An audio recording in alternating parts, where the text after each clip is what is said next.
Hi, everybody. Yesterday evening on PubMed was dropped one of those papers that comes out like once every 2 years. I am extremely excited about it. It answers questions that I get asked in almost every talk that I give, and also provides an additional level of credibility to my mission and many of our missions to bring yoga into healthcare. So this study, which you can look at on pubmed.gov, is called U.S. Physician Recommendations to Their Patients about the Use of Complementary Health Approaches. So please do note that it's not only about yoga, but yoga figures into this study quite largely. It was published by the National Center for Complementary and Integrative Health, the National Institutes of Health in Maryland, and the National Center for Health Statistics. Now, before I get into some of the nitty-gritty of this, I want to tell you that they took data for this from 2012. So any findings that we have, even though they're super exciting, are 7 years old. And I propose that, in fact, if we were to be able to extrapolate data from this year, that we would see a significant increase specifically in yoga. So what did they find? They took a sample of physicians, a large sample that is indicative of physicians throughout the United States at large that are office-based. And of that sample, about 59%, just over 59%, responded.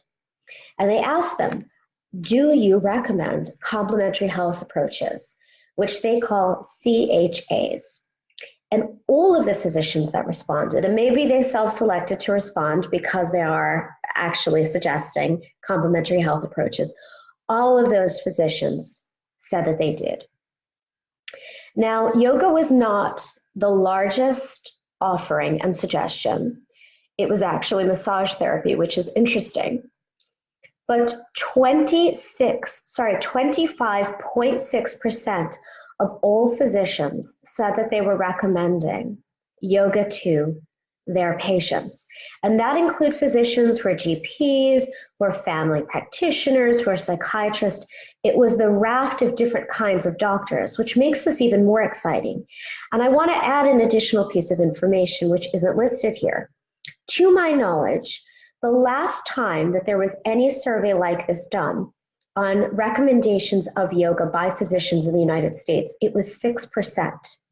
And I believe that was done around 2005, 2006 by some researchers at Harvard.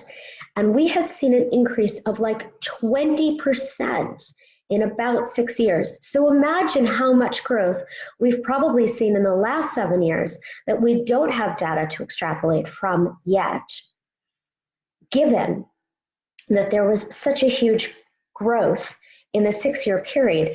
And that in the last 7 years, the level of rigor of research and the amount of research and the appreciation of the value of yoga has grown. Now here's something else that really hit me, which is interesting. So there is a statistically significant difference between female physicians and their likelihood in terms of recommending types of complementary health, what is it again, CHA? Complementary health approaches versus male physicians. And I'm very curious as to why that is. Male physicians are more likely to recommend chiropractic and osteopathy. And I wonder why. There's something about them focusing more on the mechanical than the mind-body connection. And I would love to have some light shed on this by some male physicians. So if any of you are watching, could you tell me why you think that is? It's interesting because we also see within the yoga world that there is a much higher preponderance of women practicing. And maybe it's about the way that yoga is pitched. And maybe it's also that we know that the greatest predictor of a physician recommending yoga is actually their own practice. So this comes back then to the yoga community to really be making sure that the way that they are advertising yoga is also attractive to men.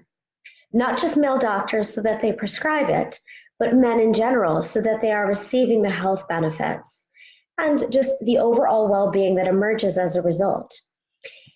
Anyway, I'm going to put the link here so you can look at what was found, and you'll see that at least in 2012, there were other types of therapy that were more commonly recommended. But I'm super interested. I hope that we get a paper more than 7 years into the future to see how those stats have changed over the last 7 years, because I think yoga would have really ascended in terms of its level of recommendation. I mean, I personally, maybe I live in a bubble, and you could tell me if I live in a bubble. Write to me, say, Heather, you live in a bubble, but nicely. All the physicians I know believe in the value of yoga. They've heard it from some patient, they've done it themselves, or they've started to look at the research. Anyway, please, please, please pass this paper on. Feel free to pass this commentary on. And if somebody asks you, but is there really enough evidence? Say there is a growing body of evidence, and not only that, in the United States, which does do the lion's share of rigorous yoga research, we are being shown that a large percentage of physicians are recommending yoga to their patients, suggesting that yes, there is good evidence. Okay, have a wonderful day. I am very excited for this paper. I kind of want to go, woo! So I did it. And speak to you soon. Namaste.